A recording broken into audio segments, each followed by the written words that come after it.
Hello dear students, I am Sneha and welcome back to my channel. जैसे कि आप जानते हो हमने स्टार्ट किए हुए हैं बीए बीएससी फिफ्थ सेम के maths groups and rings and second is real analysis.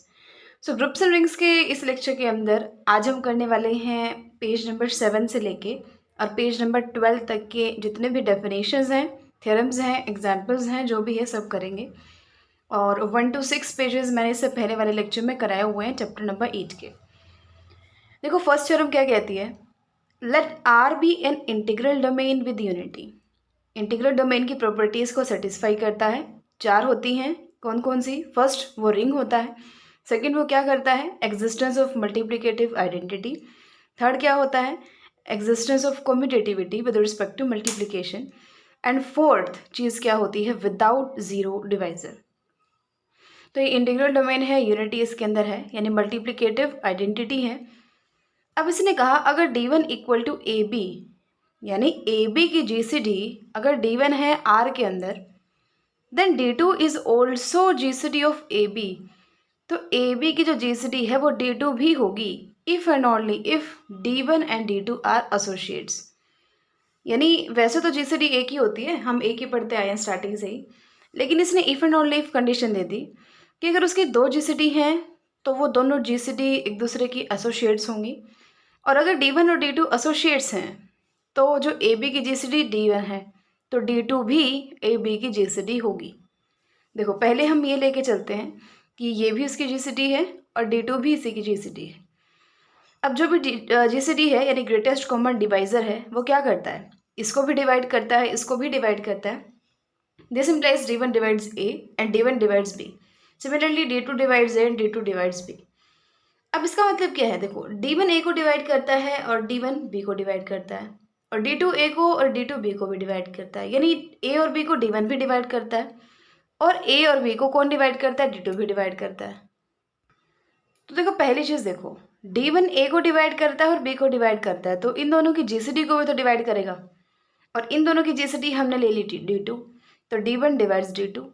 Similarly D2 A को डिवाइड करता है और B को डिवाइड करता है, तो उनकी GCD को भी डिवाइड करेगा, यानी D1 को भी डिवाइड करेगा, सो D2 डिवाइड्स D1। और ये दोनों कंडीशन जहाँ आ जाए तब हम क्या कहते हैं? D1 and D2 are associates. Conversely में हम ये लेके चलेंगे कि D1 ये है और D1 और D2 एसोसिएट्स हैं, तो हमें ये प्रूव करना है कि जो D2 है ना वो A और B की GCD होगी। अब D1 और D2 एसोसिएट्स हैं, इसका मतलब क्या है? हम लिख सकते हैं ना D1 equal to U into D2, जहाँ पे U एक यूनिट है उस R के अंदर। अब और आप क्या कह सकते हो कि D2 जो है वो D1 को डिवाइड करता है, क्योंकि जो एसोसिएट्स होते हैं वो एक दूसरे को डिवाइड भी तो करते हैं ना, D1 divides D2 and D2 divides D1। सो ये चीज़ भी हो जाएगी और D2 D1 को डिवाइड करेगा, ये चीज़ भी हो जाएगी। अब D1 AB की जो GCD है वो कौन है? D1 है, यानी D1 A को डिवाइड करता है और D2 B को डिवाइड करता है, लेकिन D2 जो है वो D1 को भी डिवाइड करता है। फॉर एग्जाम्पल जैसे आप ये ले लो 12, A ले लो 12 और B ले लो आप 18, और D1 आपने ले लिया 6 और D2 आपने ले लिया 3।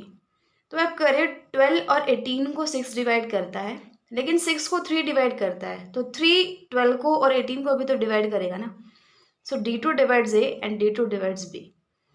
अब हम GCD की हमें कंडीशन दिखानी है। GCD कौन होता है? देखो हमने कल डेफिनेशन भी की थी, किसी को भी GCD दिखाने के लिए दो कंडीशन हमें सेटिस्फाई करानी होती है कि वो जो जिसको हम GCD दिखाना चाहते हैं वो A को भी डिवाइड करे और B को भी डिवाइड करे, और दूसरा अगर कोई और नंबर उन A और B को डिवाइड करे तो वो जो दूसरा नंबर है ना वो छोटा हो, यानी वो इस GCD को डिवाइड करे, तभी तो ये ग्रेटेस्ट होगा। अगर कोई और एग्जिस्ट करता है तो वो इससे छोटा होना चाहिए, यानी C डिवाइड्स D होना चाहिए।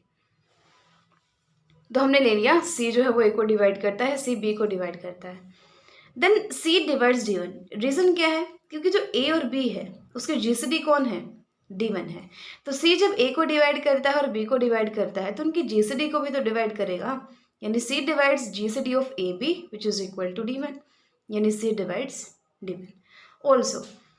अब C जो है D1 को डिवाइड करता है। अब हमें दिखाना क्या है कि C जो है वो D2 को भी डिवाइड करता है, क्योंकि हमें दिखाना ये है ना कि AB की GCD कौन है? D2।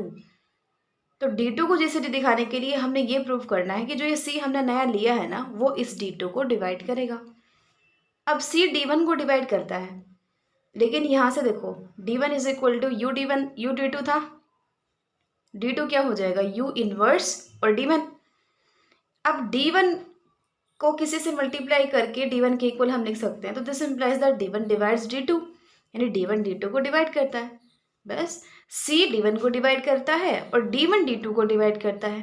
This implies C D2 को डिवाइड करता है। ठीक है, दोनों कंडीशन आ गई। पहली कंडीशन क्या है कि जो D2 है वो A को भी डिवाइड करता है और B को भी डिवाइड करता है। अगर कोई तीसरा नहीं, अगर कोई दूसरा C एग्जिस्ट कर जाए सच दैट वो A और B को डिवाइड करे, तो वो C से छोटा है, यानी C D2 को डिवाइड करता है। So first property satisfied, second property satisfied, तो A और B की जीसीडी कौन हो गई D2। अब जो हमारा चैप्टर का नाम है वो क्या है, यूक्लिडियन रिंग्स। उसकी डेफिनेशन अब हमारे पास आ जाती है। देखो यूक्लिडियन रिंग का मतलब क्या है, कोई भी इंटीग्रल डोमेन है वो यूक्लिडियन रिंग कब होगा, अगर वो इन कंडीशंस को सेटिस्फाई कर जाता है। ठीक है, पहली बात ये ध्यान रखना, यूक्लिडियन रिंग हम ये कहेंगे कि कोई भी इंटीग्रल डोमेन है वो यूक्लिडियन रिंग कब होगा, अगर देखो कंडीशन देखते हैं। For every non zero element a belongs to R, अगर हम इसके हर किसी नॉन जीरो एलिमेंट के लिए एक D a non negative number find कर सकते हैं सच दैट, यानी ए इसका कोई भी नंबर उठाया आपने, नॉन जीरो नंबर उठाया, उसके लिए मुझे हमेशा एक नॉन नेगेटिव डी ए मिल जाए। नॉन नेगेटिव का मतलब क्या होता है, ज़ीरो या फिर ज़ीरो से बड़ा, नेगेटिव नहीं हो सकता ये डी ए। कोई बी लिया उसके लिए मुझे डी ऑफ बी मिल जाए, कोई सी लिया उसके लिए मुझे डी ऑफ सी मिल जाए। इस टाइप से इसके जितने भी नॉन ज़ीरो एलिमेंट्स हैं, यानी ज़ीरो को छोड़ के जितने भी एलिमेंट्स हैं, अगर मुझे इसके हर किसी नॉन ज़ीरो एलिमेंट के लिए एक non negative number d a मिल जाए, इंटीजर बोलेंगे, खैर इसको नंबर भी नहीं बोलेंगे, इंटीजर बोलेंगे, सच दैट किस टाइप से, अगर आप ए पे लगाओ और ए बी पे लगाओ, कौन डी, यानी डी ए निकालो या डी ए बी निकालो, ये जो मल्टीप्लिकेशन वाला है ना, ये हमेशा ग्रेटर देन इक्वल टू आना चाहिए। ठीक है, एंड दूसरी चीज़ कि ए और बी तो नंबर हमारे पास है ही, तो कोई दो नंबर्स के लिए क्यू और आर हमेशा इस टाइप से हो कि a equal to B Q plus r हो। अब इस केस में सिंपल डिवीजन देखो, सिंपल डिवीजन में क्या होता है, या तो ये रिमाइंडर ज़ीरो होता है, या फिर ये जो रिमाइंडर है ना, ये क्या होता है जिससे हम डिवाइड कर रहे हैं ना, उससे क्या होता है, लेस होता है। यानी हम ऐसा लिखते हैं ना, either r equal to zero और r is less than b, यही हो सकता है। यहाँ पे क्या है, d of are is less than D of b. सिंपल सी डेफिनेशन है, कोई भी इंटीग्रल डोमेन है वो यूक्लिडियन रिंग कब होगा, अगर मैं इसके हर किसी नॉन ज़ीरो एलिमेंट के लिए एक नॉन नेगेटिव इंटीजर डी ए फाइंड कर सकती हूँ सच दैट, कौन सी दो कंडीशंस हैं जिनको वो सेटिस्फाई करना चाहिए, कि D a must be less than equal to D A b, and second, अगर ए और बी आपके पास दो नंबर हैं, उनके लिए क्यू और आर दो नंबर आपको हमेशा मिल जाने चाहिए such that you can write a is equal to B Q plus r, जहाँ पे हम वैसे नॉर्मली लिखते हैं कि either r equal to zero, या तो रिमाइंडर ज़ीरो होता है या फिर बी से कम होता है, लेकिन यहाँ पे इस केस में डी या तो आर ज़ीरो हो या फिर D of r less than D of b हो, बस इतनी सी बात है। देखो इंटीग्रल डोमेन को कहोगे आप यूक्लिडियन रिंग या फिर यूक्लिडियन डोमेन, ऐसा नहीं है कि यूक्लिडियन रिंग में आप कहोगे कोई रिंग को आप यहाँ पे इंटीग्रल डोमेन की जगह रिंग कर दो, नहीं, यूक्लिडियन रिंग और यूक्लिडियन डोमेन दोनों सेम चीज़ें होती हैं, ये चीज़ ध्यान रखना। क्या होती है, ये एक ऐसा इंटीग्रल डोमेन होता है कि हर किसी नॉन ज़ीरो एलिमेंट के लिए हमें एक non negative integer d a हमेशा मिल जाए सच दैट कि हमेशा d a less than equal to D A b हो, और दूसरा क्या हो, अगर आप ए बी आपके पास हैं और आप डिवाइड करना चाहते हो ए को बी से, तो a equal to B Q plus r होगा, ये हमें पता है, हम ऐसे ही लिखते हैं। रिमाइंडर आर या तो ज़ीरो होगा या फिर D of r less than D of B होगा, तो इनको आप बोलते हो यूक्लिडियन रिंग या फिर आप बोलते हो यूक्लिडियन डोमेन। देखो एग्जाम्पल नंबर 1 है, क्या कहता है कि कोई भी इंटीग्रल डोमेन है इंटीजर्स का, यानी सेट ऑफ इंटीजर्स इसने ले लिया, वो इंटीग्रल डोमेन फॉर्म करता है ना। तो इसने कहा वो जो इंटीग्रल डोमेन है ना जिसमें इंटीजर्स ही हैं, वो यूक्लिडियन डोमेन फॉर्म करता है। यानी आपको प्रॉपर्टीज सेटिस्फाई करानी है कि ये दोनों प्रॉपर्टीज को सेटिस्फाई करता है। आपने डी स्टेप से मान लिया कि d of a equal to modulus of a. अब बिल्कुल ध्यान से देखो, पहली कंडीशन क्या थी, हमें ये प्रूव करना है कि D A is less than equal to D A b. अब डी ए क्या होगा, modulus a. D A b क्या होगा, मॉडुलस ए बी। ये क्या होता है, equal to modulus a modulus of B.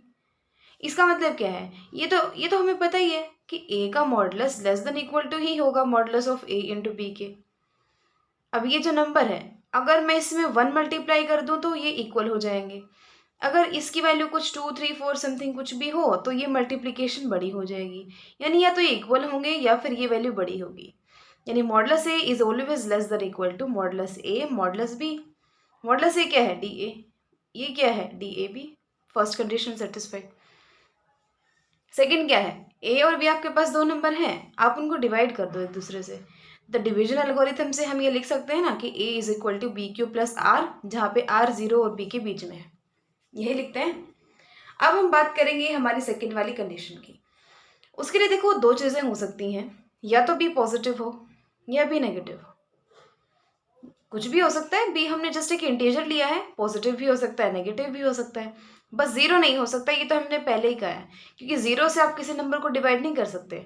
आप ए को बी से डिवाइड कर रहे हो तो ऑब्वियसली बी जीरो नहीं होगा, नॉन जीरो होगा। तो या तो पॉजिटिव होगा या फिर वो नेगेटिव होगा। अगर वो पॉजिटिव हो जाता है, अब पॉजिटिव हो जाता है तब भी हमें यही प्रूव करना है कि either r equal to zero और d r is less than D b. ऐसे ही इस केस में हमें ये प्रूव करना है either r is equal to zero और d r is less than D B.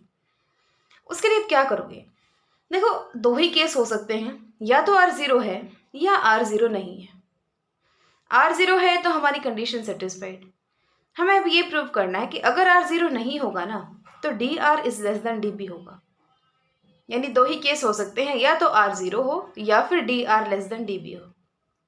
देखो अगर आर नॉन जीरो है तो आर बी से तो छोटा होगा यहाँ से। अब मॉडुलस ऑफ आर किससे लेस होगा, मॉडुलस ऑफ बी से। ये क्या है, डी आर, ये क्या है, डी बी। यानी d r is less than D b. दूसरा केस क्या है, अगर बी नेगेटिव हो जाए। अगर बी नेगेटिव है तो माइनस बी पॉजिटिव होगा। माइनस साइन लगा दिया मैंने, जैसे -5 है वो जीरो से छोटा है, लेकिन माइनस बी यानी -5 यानी +5 वो तो जीरो से बड़ा होगा ना। तो कोई भी नंबर अगर नेगेटिव है तो उसके साथ में मैंने नेगेटिव साइन लगा दिया तो वो पॉजिटिव बन जाएगा। अब हम क्या करेंगे, -b से डिवाइड करेंगे।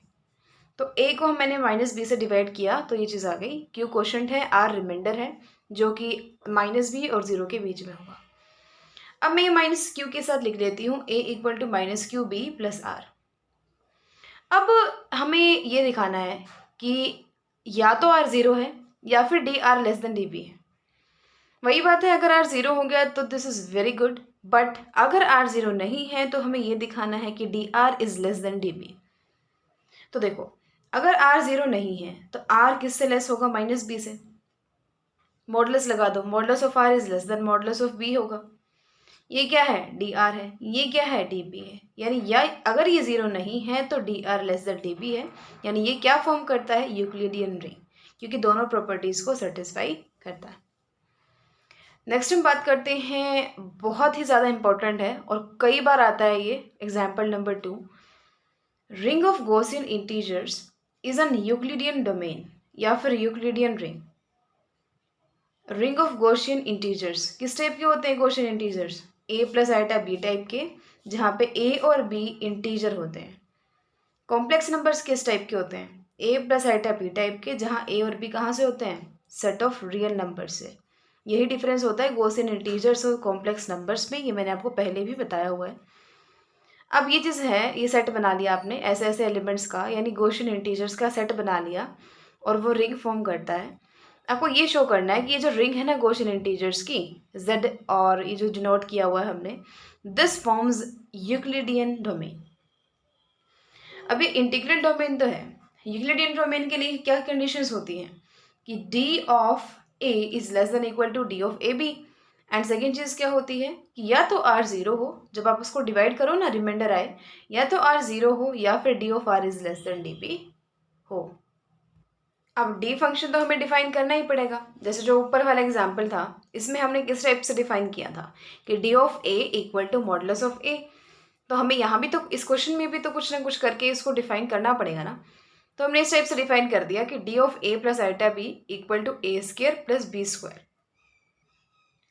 अब एक बात तो है, किसी भी नॉन जीरो एलिमेंट के ऊपर आप डी लगा लेना, ए स्क्र प्लस बी स्क्वायर, दो स्क्वायर्स का सम यानी हमेशा ही क्या होगा, जीरो से बड़ा होगा। ये तो आपको पता है। जीरो भी नहीं हो सकता क्योंकि आपने नॉन जीरो एलिमेंट्स लिए हैं ए और बी दोनों। जीरो तो तभी हो सकता है जब ए और बी जीरो होते। ए और बी नॉन जीरो ले लिए तो d of a plus iota b हमेशा ही जीरो से बड़ा होगा। अब चलते हैं हमारी कंडीशंस पे।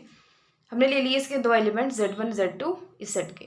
हमें क्या प्रूव करना है कि d of z1 is less than equal to d of z1 into z2। देखो बिल्कुल पहली चीज़ क्या है, दो एलिमेंट्स आपने इसके अंदर से लिए हैं तो इस टाइप के होंगे। एक होगा a plus iota b type का, दूसरा होगा c plus iota d type का। अब हम बात करते हैं डी z1 z2 की। अब अगर आप डी z1 z2 निकालना चाहते हो तो क्या होगा, डी होगा a प्लस आइटा बी का, यहाँ कोमा नहीं आएगा, मल्टीप्लाई निकालनी है ना हमें, ये मल्टीप्लाई है। तो D a plus iota b c plus iota d, multiply कर लो, आइटा वाली अलग दूसरी अलग। अब डी किस टाइप से डिफाइन किया हुआ है, इसका स्क्वायर प्लस जो आइटा के साथ है उसका स्क्वायर। इसको इसने सॉल्व किया, a square plus b square into c square plus d square आ गया। वैसे तो आप इसको कर लोगे पर फिर भी सुन लो हमारे भी, क्या पता कहीं काम आ जाए। A c minus b d का square plus a d plus b c का स्क्वायर, ये चीज़ थी ना यहाँ पे। तो इसको इसने सॉल्व करके इस चीज़ के इक्वल लिखा है। कैसे लिखा, ओपन किया, इससे कैंसिल हो जाएगा, चार टर्म्स बच जाएंगी। इसमें से और इसमें से ले लो ए स्क्वायर कॉमन, और इसमें से और इसमें से ले लो बी स्क्वायर कॉमन। फिर इन दो टर्म्स में से क्या कॉमन है, c square plus d square common ले लो, अंदर क्या बचेगा, a square plus b square. So क्या बन गया, a square plus b square into c square plus d square. ये क्या है, d a plus iota b, ये क्या है, d c plus iota d. अब एक बात बताओ, इसने ये कहा कि यहाँ से स्टार्ट किया था ना हमने, डी z1 z2, हमें प्रूव क्या करना है कि ये जो डी z1 z2 है ना, ये ग्रेटर देन इक्वल टू है डी ऑफ z1 के। यानी हमें कुछ ना कुछ करके इसको less than equal to prove करना है, किसके, डी ऑफ z1 के। और डी ऑफ z1 है क्या, z1 ये है, डी ऑफ z1 क्या होगा, ए स्क्वायर प्लस बी स्क्वायर। अब एक बात बताओ, ये जो टर्म है ना इसकी और इसकी मल्टीप्लाई है, तो ये ग्रेटर देन इक्वल टू होगी ना इसके। यानी अगर ये 1 है तो ये इसके इक्वल ही होगी। अगर ये कुछ मल्टीप्लाई है 2 3 4 5 कुछ भी हो सकता है, तो ये वाली टर्म बड़ी हो जाएगी a square plus b square के। तो तभी हमने लिखा this is less than equal to a square plus b square के। So d of z1 z2 is greater than equal to d of z1, या फिर आप कह सकते हो d of z1 is less than equal to d of z1 z2। First property हमारी satisfied. जो उसका सेकेंड पार्ट प्रूव करेंगे ना हम, थोड़ा सा वो टिपिकल है बट डिफिकल्ट नहीं है। देखो दो नंबर आप लोगे z1 z2, अब हम इसको डायरेक्ट किसी से डिवाइड नहीं करेंगे। देखो हम पहले ही समझ लेते हैं हम क्या करेंगे ताकि आपको समझना थोड़ा इजी हो जाए। देखो हम दो नंबर लेंगे z1 और z2। अब z1 को जब z2 से डिवाइड किया जाएगा तो डिवीजन एल्गोरिथम से हम क्या लिख सकते हैं, कोई ना कोई क्वेश्चन आएगा, वो हमने मान लिया z dash. So z1 equal to z dash into z2, और ये हम मानेंगे रिमाइंडर। ये आपको ध्यान ही रखना पड़ेगा, याद करना पड़ेगा। z1 equal to z dash into z2, ये तो याद ही हो गया। रिमाइंडर में क्या है, z माइनस z डैश और इंटू में z2, बस। फिर हम ये शो करेंगे कि या तो ये जो रिमाइंडर है या तो ये ज़ीरो है, या फिर इसके ऊपर d लगाओ, वो लेस आ जाएगा जिससे हम डिवाइड कर रहे हैं, यानी z2 d z2 से। ये पूरा जो सिस्टम है ना, एक पेज भरा हुआ इन्होंने, वो पूरा काम इसने सिर्फ इतने ही चीज़ के लिए किया है। अब हमें ये पता है ना ये क्या कर रहा है, अब हम समझ जाएंगे कौन से स्टेप पे क्या करना चाहता है। देखो मान लो z क्या है, z1 डिवाइडेड बाय z2। अब यहाँ पे एक टर्म आई थी ना, कौन सी टर्म आई थी, z1 हमें पता है, z2 हमें पता है, दो नंबर लिए हैं। z2 से Z1 को हम डिवाइड कर रहे हैं, Z डैश क्वोशंट आया है। अब ये Z क्या है? Z है Z1 divided by Z2। Z1 divided by Z2, Z1 क्या है? A plus iota B, Z2 क्या है? C plus iota d. Rationalise कर दो, आ जाएगा A प्लस आइटा बी। अब देखो सिंपल सी बात है, ज़रूरी थोड़ी है A और B हमेशा इंटीजर ही आएंगे। हो सकता है ये रैशनल नंबर हो, ठीक है। तो ये ज़रूरी नहीं है कि गॉसियन इंटीजर ही हो, ये रैशनल नंबर भी हो सकते हैं A और B। और आपको बनाना है गॉसियन इंटीजर, तो आप क्या करो, इनके आसपास जो भी इंटीजर पड़ता है ना वो ले लो, उसको मान लो A डैश और B dash. So choose the integers nearest to A and B, let these be A dash and B dash, such that उनके बीच का जो डिफरेंस है ना A डैश और A के बीच का, वो 1/2 से या तो लेस हो या इक्वल हो, इससे ज़्यादा ना हो। ऐसे ही इन दोनों का। ये हमने क्यों किया? मुझे पता है आपको समझ आ गया है क्यों। हमें गॉसियन इंटीजर बनाना है। A प्लस आइटा बी तो गॉसियन इंटीजर बना नहीं, क्यों? क्योंकि गॉसियन इंटीजर में A और B कहाँ से आने चाहिए? इंटीजर से, यानी ये इंटीजर होने चाहिए। अब इंटीजर ज़रूरी नहीं है इंटीजर हो, रैशनल भी हो सकते हैं, क्योंकि हमने इसको जस्ट डिवाइड ही किया है ना। डिवाइड करके तो कुछ भी वैल्यू आ सकती है, ज़रूरी नहीं है इंटीजर ही आएगा। तो हमने क्या किया, A डैश और B डैश इनके पास वाले इंटीजर्स ले लिए। अगर मैं Z डैश को बनाऊं A dash plus iota B dash, ये क्या बन जाएगा? हमारा गॉसियन इंटीजर बन जाएगा, ठीक है। तो हमारे जो रिमाइंडर है ना, उसमें रिमाइंडर बोल रही हूँ, हमारा जो मैंने आपको दिखाया था अभी, यहाँ पे Z डैश था ना, कुछ मैंने बताया था Z डैश क्वोशंट है, तो ये Z डैश क्या है? A dash plus iota B dash, ठीक है। और Z क्या है? Z1 divided by Z2। इतना आ गया ना हमें समझ में। अब देखो हम उसी चीज़ को उठा लेते हैं, Z equal to Z1 divided by Z2। देखो Z1 क्या हो जाएगा, क्रॉस मल्टीप्लाई कर दो Z2।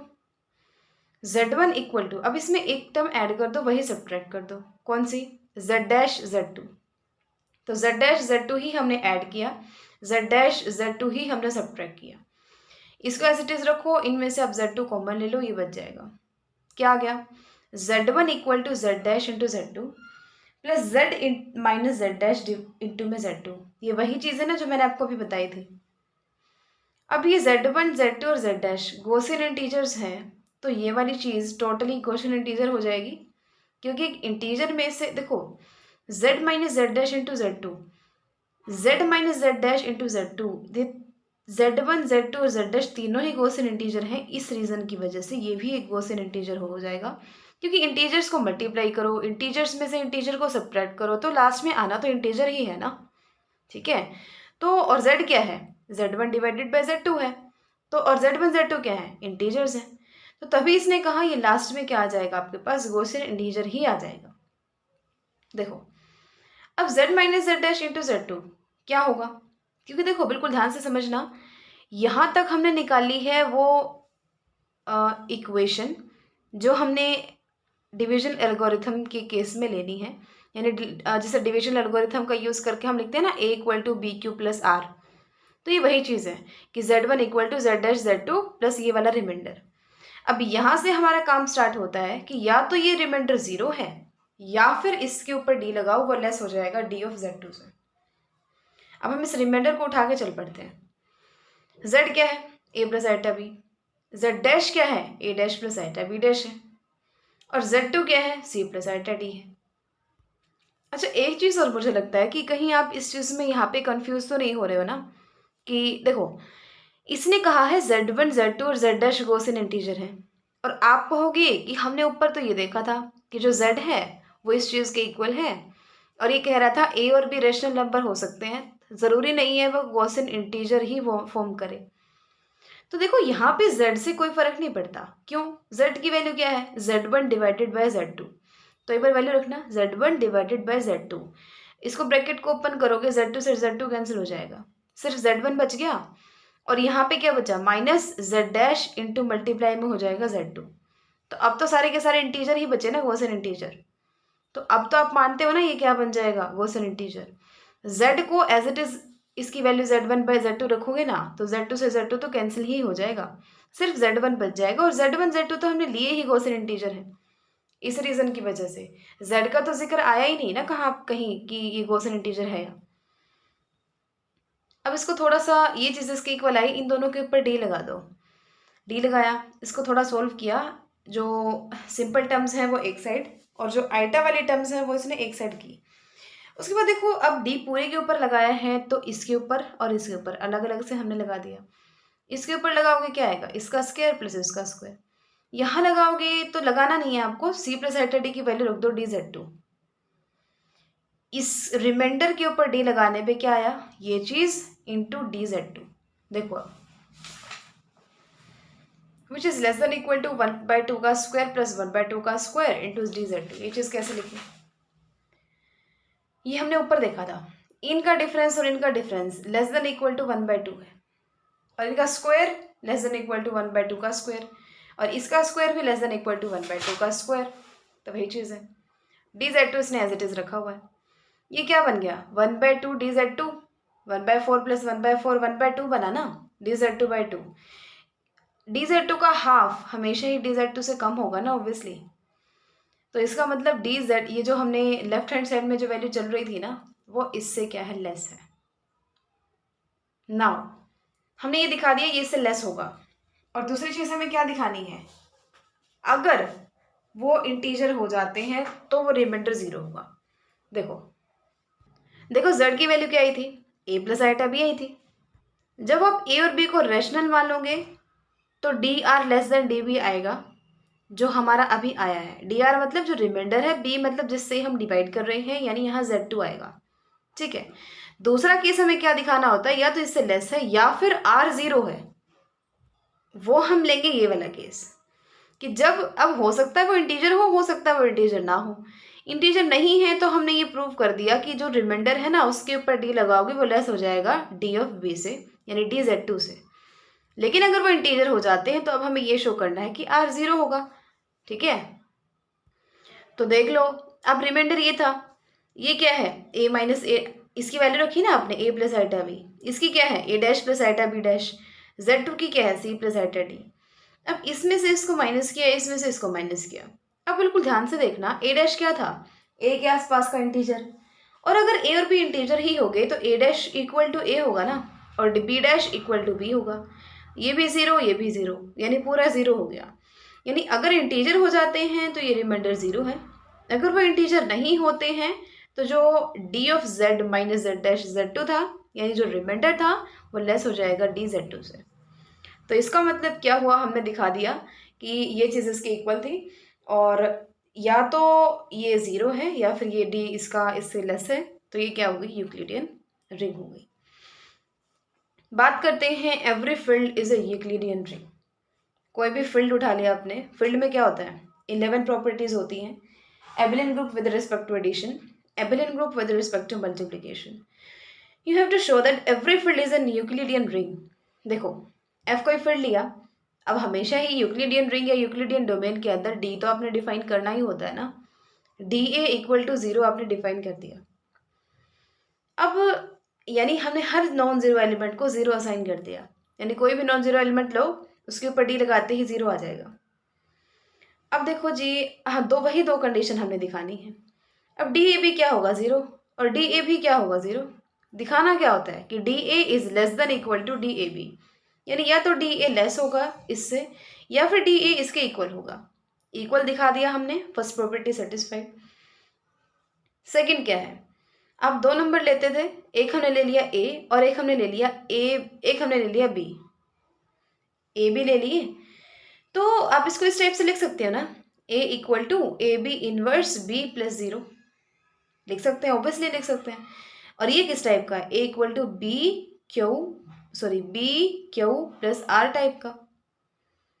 ठीक है, तो हमने यही दिखाना होता है कि अगर आप उसको इस टाइप से लिख रहे हो ना, तो या तो आर जीरो होगा या फिर D of are is less than D of B होगा।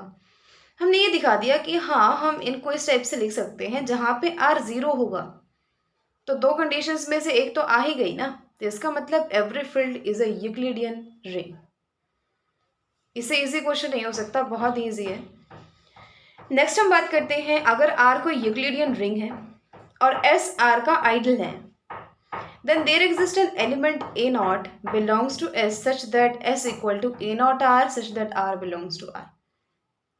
बिल्कुल ध्यान से समझना, r अगर कोई यूक्लिडियन रिंग है और एस आर का आइडल है, तो ए नॉट एलिमेंट ऐसा ज़रूर होगा कि एस में ए नॉट के मल्टीपल्स ही आएंगे। सिंपल सी बात है, आर यूक्लिडियन रिंग है, एस उसका आइडल है, तो वो जो आइडल है ना वो कोई ए नॉट एलिमेंट से जनरेट ज़रूर होगा, ऐसा एलिमेंट ए नॉट ज़रूर एग्जिस्ट करेगा। देखो बिल्कुल पहली बात, अगर आप ए नोट को ज़ीरो मान लेते हो तो एस जो कि ज़ीरो से जनरेट होता है वो क्या हो जाएगा, सिंगलटन ज़ीरो। इस केस में तो थ्योरम अपने आप ही प्रूव हो जाएगी। बात कब की है, अगर वो ए नोट सिंगलटन ए नोट ज़ीरो नहीं है, यानी एस सिंगलटन ज़ीरो नहीं है। अगर एस सिंगलटन ज़ीरो नहीं है तो उसमें कोई ना कोई ए एलिमेंट ज़रूर होगा। देखो अब ए नॉट आपने एस में से कोई एलिमेंट मान लिया, such that D A naught is minimal. Minimal का मतलब क्या है, छोटे से छोटा, यानी डी ए नॉट वैल्यू जो है वो सबसे छोटी है, तो डी ए जो है वो बड़ी होगी ना डी नॉट से, तो D A naught is less than D A. अब देखो let A belongs to S be arbitrary, सबसे पहले हमने ए को एस में से लिया था, फिर हमने ए नॉट को एस में से लिया है, सच दैट कि जो डी ए नॉट है वो मिनिमल हो। अगर ये मिनिमल है, सबसे छोटा है, तो डी ए नॉट जो है वो डी ए से छोटा होगा। अब ए एस में से था और ए नॉट भी एस में से है, तो मैं ए को ए नॉट से डिवाइड कर सकती हूँ ना, such that second property Euclidean ring की क्या, कि a equal to A naught q plus r where either r equal to zero और d r is less than D A naught. Euclidean ring की ये प्रॉपर्टी है। अब देखो बिल्कुल ध्यान से समझना अब क्यू कहाँ से है, आर से है, क्योंकि जो क्वोशंट आता है वो कहाँ से आता है, उसी रिंग से आता है ना, यूक्लिडियन रिंग से। क्वोशंट आर से है, ए नॉट एस से है, और एस एक आइडल है, तो एक एलिमेंट उस सेट का और दूसरा रिंग का, उनकी मल्टीप्लाई एस में जाएगी। अब ये एलिमेंट एस का हो गया और ए एस का था, तो उनकी सब्ट्रैक्शन भी एस में जाएगी, क्योंकि एस एक आइडल है, उसी के दो एलिमेंट्स की सब्ट्रैक्शन उसी के अंदर जाती है ना, आइडल के अंदर, यानी a minus a naught q belongs to S. A minus a naught q है क्या, आर है, यानी आर बिलोंग्स टू एस। अब आर अगर एस के अंदर है तो जो डी ए नॉट है वो लेस देन हो जाएगा डी आर से, क्योंकि डी ए नॉट मिनिमल था, यानी सबसे छोटा है, तो डी आर क्या होगा, डी ए नॉट से तो कहीं ना कहीं बड़ा ही होगा ना, क्योंकि ए नॉट मिनिमल है, डी ए नॉट मिनिमल है, सॉरी। अब एक बात बताओ यहाँ क्या था कि या तो डी ए नॉट से छोटा हो जाए या आर ज़ीरो हो जाए। अब यहाँ हमने कह दिया डी आर छोटा तो हो नहीं सकता डी ए नॉट से, तो इसका मतलब क्या है, आर ज़ीरो होगा। आर ज़ीरो हो गया तो a equal to A naught q होगा, यानी एस का आपने कोई आर्बिट्रेरी एलिमेंट उठाया था, उसको आप ए नॉट क्यू की टर्म में रिप्रेजेंट कर सकते हो। इसका मतलब क्या है, देखो S is subset of A naught R where R belongs to R, यानी लिया था हमने एस से और आ गया वो एलिमेंट इसका। इसका कैसे आया, क्योंकि इसके एलिमेंट की फॉर्म में हम लिख सकते हैं, ए को हम लिख पाए ए नॉट इंटू क्यू, जहाँ क्यू आर से है, तो एस इसका सबसेट हो गया। बट ए नॉट एस से है और आर रिंग का एलिमेंट है और एस आइडल है, तो एक एलिमेंट उस सेट का और दूसरा रिंग का, उनकी मल्टीप्लिकेशन भी आइडल के अंदर जाती है, यानी एस के अंदर जाती है। तो वो एलिमेंट आपने लिया है इसका, लेकिन वो चला गया किसके अंदर, एस के अंदर, यानी this is subset of this. ये इसका सबसेट है, ये इसका सबसेट है, तो दोनों क्या हो गए, एक दूसरे के इक्वल हो गए। ठीक है, अब हम बात करते हैं हमारी नेक्स्ट थ्योरम की। नेक्स्ट थ्योरम क्या कहती है, every ideal of an Euclidean ring is a principal ideal. Euclidean ring ली, सिंपल सी बात है, एक इंटीग्रल डोमेन लिया जो दो प्रॉपर्टीज को सेटिस्फाई करता है, उसके जितने भी आइडल होंगे हर आइडल प्रिंसिपल आइडल होगा। प्रिंसिपल आइडल मतलब जो सिंगल एलिमेंट से जनरेट होता है। अब एक बात तो बिल्कुल तय है कि अगर एस हो जाता है सिंगलटन ज़ीरो, यानी ऐसा आपने इसका आइडल उठा लिया जो कि सिंगलटन ज़ीरो है, यानी नल आइडल है, तो ऑब्वियसली वो प्रिंसिपल आइडल है, क्योंकि वो ज़ीरो से जनरेट हो रहा है। बात कब की है, अगर वो सिंगलटन ज़ीरो के इक्वल नहीं है। तो अगर वो सिंगलटन ज़ीरो के इक्वल नहीं है तो ऊपर वाली थ्योरम से हमने ये प्रूव किया ना भाई कि S equal to A naught R where R belongs to R. इसका मतलब क्या है कि एस जो आइडल है वो ए नोट से जनरेट होता है, यानी एस कैसा है, प्रिंसिपल आइडल है, यानी आर्बिट्रेरी आइडल उठाया था वही प्रिंसिपल आइडल बन गया, यानी हर आइडल क्या है इसका, प्रिंसिपल आइडल। देखो every Euclidean ring possesses unity element, यानी यूक्लिडियन रिंग आपने कोई भी ली, हमेशा ही उसके पास एक यूनिटी एलिमेंट ज़रूर होगा, यानी मल्टीप्लिकेटिव आइडेंटिटी ज़रूर होगी। आर आपने यूक्लिडियन रिंग मान ली, आर आपने इसका आइडल मान लिया। अब हमने पता है यूक्लिडियन रिंग का कोई भी आइडल उठा लो हमेशा ही वो प्रिंसिपल आइडल होता है, तो आर प्रिंसिपल आइडल हो जाएगा। प्रिंसिपल आइडल है यानी किसी ए नॉट से जनरेट होता है, यानी उसके element A naught R type के हैं, जहाँ आर आर से होगा, यानी इसका हर एलिमेंट ए नॉट के मल्टीपल है। देखो इतनी सी चीज़ में हमने सारा वही किया जो हम कर चुके हैं, कुछ नया नहीं है ना। अब आपको पता है ए नॉट एलिमेंट तो होगा इस सेट का। अब इस सेट के सारे एलिमेंट ए नॉट के मल्टीपल की फॉर्म में लिखे जा रहे हैं, तो ए नॉट को आप ए नॉट इंटू सी लिख सकते हो। हमने कहा इस सेट में जो भी एलिमेंट बिलोंग करेगा उसको हम ए नॉट के मल्टीपल की फॉर्म में लिख सकते हैं, तो ए नॉट भी तो इसी का एलिमेंट है, तो ए नॉट को हम लिख सकते हैं ए नॉट इंटू सी। यहाँ छोड़ दो अब इसको। अब ए हमने आर से कोई एलिमेंट उठा लिया, तो वो भी हम कुछ ए नॉट के मल्टीपल की फॉर्म में लिख सकते हैं, यानी ए नॉट एक्स लिख सकते हैं, जहाँ एक्स आर का एलिमेंट होगा। अगर आप अब ए से निकाल लो, ए से क्या होगा, ए की वैल्यू रखो C as it is, A not C को इधर ले आओ, एक्स को बाहर। ए नॉट सी क्या था, ए नॉट एक्स, और ए नॉट एक्स जो है वो हमारा क्या है, ए है, यानी ए की सी के साथ मल्टीप्लाई की और वो ए ही एज इट इज आ गया। सिमिलरली सी ए भी ए के इक्वल आ जाएगा। रीज़न क्या है, क्योंकि ये हमने यूक्लिडियन रिंग ली है। यूक्लिडियन रिंग होने से पहले ये इंटीग्रल डोमेन है, और इंटीग्रल डोमेन में commutativity with respect to multiplication satisfy होती है, यानी सी ए इक्वल टू ए सी होगा। यानी अगर ए सी ए के इक्वल है ना, तो सी ए के इक्वल होगा, यानी ए सी इक्वल टू सी ए, यानी सी कैसा है, उसका यूनिटी एलिमेंट है। यानी कोई भी यूक्लिडियन रिंग ले लो, यूनिटी एलिमेंट हमेशा ही उसके पास होगा। अब हम बात करते हैं every Euclidean ring is a principal ideal ring. देखो प्रिंसिपल आइडल रिंग का मतलब क्या है, प्रिंसिपल आइडल रिंग का मतलब क्या होता है, कोई भी रिंग प्रिंसिपल आइडल रिंग कब होती है, अगर उसका हर कोई भी रिंग है जो विदाउट जीरो डिवाइजर है एंड विद यूनिटी एलिमेंट है, वो प्रिंसिपल आइडल रिंग कब होगी, अगर उसका हर आइडल प्रिंसिपल आइडल है। और यही तो हमने ऊपर अभी देखा था कि कोई भी यूक्लिडियन रिंग ले लो, उसका हर आइडल एक प्रिंसिपल आइडल होता है, इसीलिए ये क्या हो जाएगी, प्रिंसिपल आइडल रिंग हो जाएगी। ये तो ऊपर से ही हो जाएगा ना, वही चीज़ है। चलिए बात करते हैं प्रिंसिपल आइडल डोमेन की। कोई भी इंटीग्रल डोमेन है विद यूनिटी है, वो प्रिंसिपल आइडल डोमेन कब होगा। प्रिंसिपल आइडल रिंग क्या होता है, देखो जैसा कि इसने ऊपर बताया भी हुआ है, एक ऐसे रिंग जो विदाउट जीरो डिवाइजर है एंड विद यूनिटी एलिमेंट है। प्रिंसिपल आइडल रिंग कब होगी, अगर उसका हर आइडल प्रिंसिपल आइडल है। इंटीग्रल डोमेन उससे भी इजी है। इंटीग्रल डोमेन के अंदर विद यूनिटी हम कहेंगे, क्योंकि विदाउट जीरो डिवाइजर तो इसके अंदर ऑलरेडी होता है। तो अगर आपको प्रिंसिपल आइडल रिंग पूछा जाए तो आप कहोगे ring without zero divisor and with unity element. Principal ideal domain पूछा जाए तो integral domain with unity element, ये वाली प्रॉपर्टी लिखने की जरूरत नहीं है। अब केस दोनों में सेम है। प्रिंसिपल आइडल का मतलब ही क्या होता है कि उसका हर आइडल अगर प्रिंसिपल आइडल के प्रिंसिपल आइडल है ना, तो वो जो इंटीग्रल डोमेन विद यूनिटी है वो प्रिंसिपल आइडल डोमेन बन जाता है, और वो जो रिंग है without zero divisor and with unity element वो प्रिंसिपल आइडल रिंग बन जाती है। बस मेन कंडीशन इंपॉर्टेंट चीज़ यही है कि उनका हर आइडल प्रिंसिपल आइडल हो, यानी किसी सिंगल एलिमेंट से जनरेट होता हो। सिंपल सी बात ये है। हर कोई Euclidean domain principal ideal domain होता है। रीज़न क्या है, हमने अभी बताया था, यूक्लिडियन डोमेन का कोई भी आइडल उठा लो हमेशा ही वो प्रिंसिपल आइडल होता है। और प्रिंसिपल आइडल डोमेन क्या होता है, ऐसा इंटीग्रल डोमेन विद यूनिटी जिसके हर आइडल प्रिंसिपल आइडल हो। तो इसका मतलब एंड विद यूनिटी, देखो इस केस में एक चीज़ और आ गई, विद यूनिटी। लेकिन ये भी तो हमने अभी कहा है कि यूक्लिडियन डोमेन जो है या यूक्लिडियन रिंग जो है हमेशा ही उसके पास यूनिटी एलिमेंट होता है।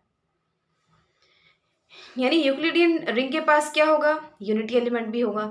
यूक्लिडियन डोमेन या यूक्लिडियन रिंग का हर आइडल प्रिंसिपल आइडल भी होगा। तो यही दो कंडीशन को सेटिस्फाई करने वाला इंटीग्रल डोमेन तो प्रिंसिपल आइडल डोमेन होता है। यानी every Euclidean domain is a principal ideal domain. यहाँ से हम नेक्स्ट में करेंगे 13 टू फिर आगे जितने भी पेजेस हैं, जितने हम देखेंगे नेक्स्ट लेक्चर में देखेंगे वो, तो यहाँ तक आप बिल्कुल अच्छे से कर लेना हर डेफिनेशन और हर थ्योरम को। So keep learning and thanks for watching.